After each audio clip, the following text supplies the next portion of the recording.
Fala galerinha, tudo bem com vocês? Vamos começar mais uma aula.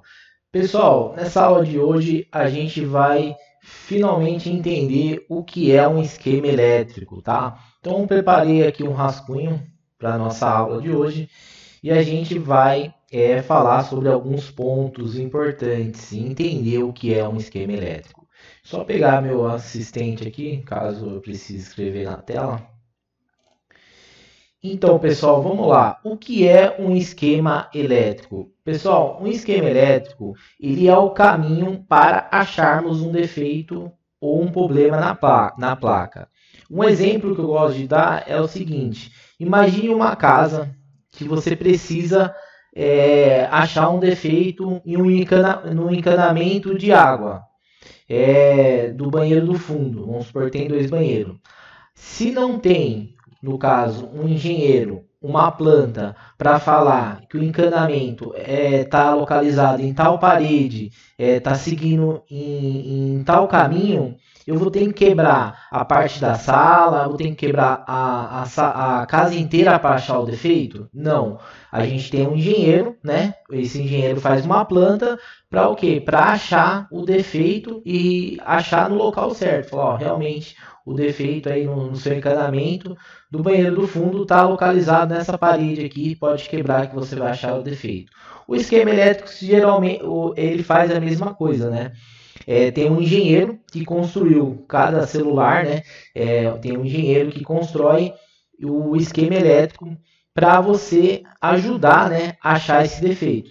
Só que não é esse mar de rosas. Por quê, pessoal? Já vou adiantando para você. Porque assim, o esquema elétrico que os engenheiros passam para a gente, né, nós técnicos, na verdade nem passam, né, porque eles querem mesmo que dificultar, né, eles tentam dificultar para a gente do que tentar ajudar. Até porque quando a gente se aprofundar ainda mais sobre a leitura do esquema elétrico, você vai ver que as informações que o engenheiro traz para nós técnicos a gente tem que aprender de uma outra forma, às vezes utilizar de programas para a gente conseguir entender aquilo que está sendo passado na placa. Mas enfim, por enquanto a gente precisa entender somente isso, que o esquema elétrico é um caminho para a gente achar o problema e o defeito na placa de celular. Por quê? Porque se a gente não tivesse o esquema elétrico, pessoal, a gente ia ter que ter uma placa espelho. O que seria essa placa espelho? A gente precisaria ter uma placa do celular da mesma marca e modelo para a gente conseguir testar e aquele tal componente, achar aquele defeito e comparar, né, uma placa com a outra, né, para a gente ver se o componente está com defeito ou não. Por isso que a gente chama placa espelho. Isso daqui é importante, pessoal. Você vai ver que na prática é importante, lógico que é. Se você tem uma placa boa, que você tem certeza que a placa está boa, e você pode usar ela como exemplo, é só você, né, comparar essa placa com a outra, mas nem sempre a gente tem uma placa semelhante, né, uma placa espelho para a gente fazer esse teste, então a gente precisa do esquema elétrico. Então vamos lá, pessoal. A gente tem esquemas elétricos gratuitos, tá? Que daí numa aula específica, eu acredito que na aula anterior a gente falou sobre como baixar esquemas elétricos e a gente tem os programas pagos. Então, galera, assim, se você realmente quer investir nessa área de placa de celular, eu aconselho sim você fazer uma assinatura, tá? É anual de um desses programas aqui que eu estou indicando para vocês, que é o ZXW, o ANSHI, Born Esquemático, DZKJ. Desculpa a minha leitura aí, que eu não sei falar nem inglês e nem parece que é em chinês esse programa. Mas enfim, esses programas aqui, eles trazem mais detalhamento, tá? E mapeamento da placa e dos componentes da placa. Mas também é um assunto um pouquinho mais avançado que a gente vai estudar lá na frente. Eu só estou trazendo para vocês saberem que existe os esquemas elétricos gratuitos e existem os esquemas elétricos pagos, que são através de programas desenvolvidos, né, por outros técnicos, outros hackers que conseguem fazer esse mapeamento na placa e deixar mais fácil para a gente entender. Até aqui, tudo bem, né, pessoal? Vamos lá, vamos prosseguir. O esquema elétrico, pessoal, ele possui 5 páginas. Eu dividi assim para vocês ficarem mais fáceis de vocês entenderem. 5 páginas principais. A visão explodida, que a gente chama o layout da placa. O esquemático mais diagrama de bloco, que geralmente vem junto.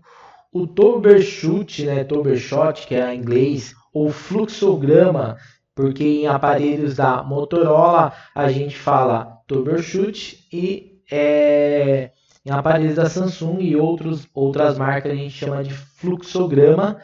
E também temos a página de part list. Pessoal, pode estar parecendo um pouco difícil agora, mas fica tranquilo que ao passar das aulas do curso, a gente vai conhecer cada um em detalhes desses aqui. A gente vai conhecer, vai estudar essas cinco páginas aqui que eu estou falando para você, beleza? Então, pessoal, quando a gente baixa um esquema elétrico, geralmente ele vem assim, ó, ele vem zipado, tá? Então você tem que ter o programa WinRAR, né? O WinRAR, para você poder extrair. Um outro programa que você precisa ter, pessoal, é esse daqui, ó. É um programa de abertura de PDF. Aqui eu tô abrindo com esse programa aqui, ó, Foxit. Mas também o Adobe, pessoal. Deixa eu pegar aqui, ó. O Adobe também faz essa função, Adobe Acrobat, tá? O que vem, geralmente vem esse no nosso computador e a gente pode estar baixando esse aqui também, que eu acredito que ele é bom para a gente fazer a leitura. Você baixa o esquema ele vai vir em RAR, você extrai, você vai clicar na pasta dele. Geralmente, pessoal, os esquemas elétricos, assim, ele é para vir 5 folhas, que seriam essas 5 folhas que eu falei aqui para vocês. Deixa eu colocar ele aqui do lado, para a gente ter uma noção aqui do que eu estou falando, tá? Por aqui, ó. Então, eu não falei que o esquema tem 5 folhas, então ele tem que vir 5. 1, 2, 3, 4, 5, 6. Veio 6 esse, então alguma dessa é descartável. Mas, pessoal, entenda que a maioria dos esquemas elétricos, principalmente da Samsung, lembra que eu falei para você, o tal do engenheiro, que ele tenta dificultar? Enfim, a maioria dos esquemas elétricos, eles vêm incompleto, então eles vêm faltando essas folhas. Aí você baixa, eu vou fazer um reparo na placa do celular. Pá, o professor me ensinou ali. E agora? Pô, mas não tem o esquemático, o diagrama. Como que eu vou fazer agora? Como que eu vou procurar um componente se não tem a parte list? Como que eu vou saber o valor do componente? Aí que tá, pessoal. Não é todos os esquemas elétricos que vêm completo. Por quê? Porque justamente o que eu falei, eles fazem isso para dificultar o nosso trabalho. Por isso que tem os programas, né? Por isso que inventaram, né? Os hackers, ainda bem, né? Felizmente inventaram programas, porém esses programas são pagos, mas, né? Compensa o investimento. Bruno, quanto que é mais ou menos esses programas? Vai ter aula que eu vou ensinar aonde vocês compram esses programas, tá? Eu mesmo não ganho nada com isso, por indicar, né? Mas enfim, geralmente custa R$300, R$400 por computador. Isso é uma assinatura por ano. Mas vale muito a pena. Por quê? Porque esses programas, eles têm todos esses arquivos completos da 99% dos aparelhos. Então vamos lá, vamos clicar aqui na imagem, vamos conhecer como que funciona na prática o esquema elétrico. Vamos clicar nesse primeiro e vamos ver qual que é esse esquema. Ó, pessoal, o primeiro que abriu é esse part list, tá? Então tá escrito aqui, tá fácil. Não vou explicar nada agora o que seriam esses números aqui, tá? Porque a gente vai ter uma aula específica. Vou só clicando para vocês conhecerem. Ó, pessoal, aqui a gente tem a visão explodida, tá? Que eu coloquei ali, que é uma página. Quando eu falo uma página, pessoal, ó, vou clicar de novo aqui. Não é exatamente uma página, tá? Ele vai ter mais páginas, vai ter 2, 3, 5, 10. Vamos clicar nesse outro aqui. Ó, aqui a gente tem o layout da placa, tá? Vamos clicar nesse daqui.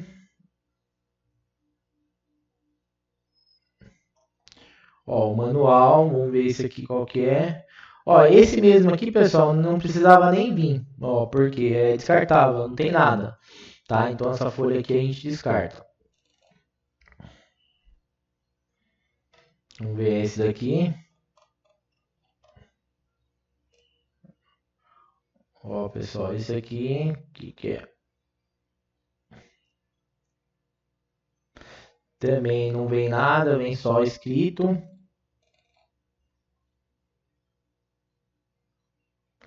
Vamos ver se esse daqui veio, se é. Ó, pessoal, esse daqui é o troubleshoot, tá? Do esquema. E nesse caso aqui, pessoal, ele não veio a parte principal, né? Que mais para frente a gente vai tentar não, a gente vai aprender a usar, que é o esquema elétrico em si. Mas enfim, pessoal, ele tem, geralmente ele vai vir em 5 folhas, né? Se ele vir por completo, ele vai vir da seguinte forma que eu marquei aqui para vocês. A visão explodida, que seria a parte de como você desmonta o aparelho, né? O layout da placa, explicando como que funciona a placa daquele modelo, o esquemático, o diagramas em bloco, que seria a parte principal, que seria o que? Aonde que a gente está, todos os componentes, as trilhas, as malhas, aonde realmente a gente vai precisar aprender para achar o defeito. É isso daqui que a gente precisa, né? E nesse exemplo que eu estou dando, ele não veio o arquivo que a gente precisa. O troubleshoot ou fluxograma, que seria a parte de como o engenheiro ele fala assim, ó, se o celular não está ligando, você testa a bateria, vê se a bateria está com carga. Se a bateria estiver com carga, testa o conector. Se o conector estiver com carga, ele dá algumas possíveis soluções que ele acha que vai ocorrer no dia a dia do celular. Mas na verdade, isso aqui, o que ele fala, não funciona para nada, tá? A gente vai ver que na prática é muito vago o fluxograma e o troubleshoot do esquema, a gente nem chega a usar isso daí, tá? A gente com certeza a gente é técnico e já vai partir em aprender a ler os esquemas e os diagramas em blocos. E por último, part list, que nesse esquema veio, que seria a gente precisa de um componente na placa, um exemplo. Esse componente, pessoal, a gente vai aprender, ou você já viu alguma aula minha falando que ele tem um valor, certo? Só que assim, para a gente achar esse componente em uma outra placa, não seria eu só pegar uma placa aqui, né? Eu tirei um L, que é a bobina desse componente, dessa placa. Eu vou lá em outra placa e vou tirar uma bobina e vou colocar aqui? Não. Não dá para a gente fazer isso. Por quê? Porque os componentes têm valores. Tem valores e se você colocar errado, ele não vai funcionar ou vai funcionar com mau funcionamento, né? Não vai funcionar corretamente. O part list, ele vai te dar números que você vai copiar, tá? E vai jogar no Google. Logicamente a gente vai aprender isso aí na aula. A gente vai jogar no Google, vai dar os modelos que pode ser que tenha na placa e a gente vai conseguir achar isso em uma outra placa, porque daí a gente vai saber o valor do componente e daí sim eu posso localizar a bobina que eu ranquei e colocar aqui. Vamos supor, eu ranquei do modelo A, da placa A, só que eu tenho a placa B. Eu não posso arrancar de qualquer jeito, mas se eu souber o valor do componente e esse componente estiver nessa placa, eu posso vir aqui arrancar o componente e colocar aqui e consertar, fazer o conserto. Beleza, galera? Eu acredito que deu para entender, tá? Essa primeira parte é uma parte de introdução, tá? Não, a gente vai falar mais adiante sobre cada uma dessas páginas e vamos aprender a fundo como que elas funcionam. Beleza, galera? Se ficou alguma coisa sem falar ou se você ficou com alguma dúvida, assista a todas as aulas sobre esquemas elétricos antes de vir a pergunta, porque às vezes a sua pergunta pode estar numa aula seguinte a essa, tá? Então assista tudo e se realmente você sentir dúvida, não hesite em perguntar que eu respondo você. Fechou então? Tamo junto, até a próxima aula.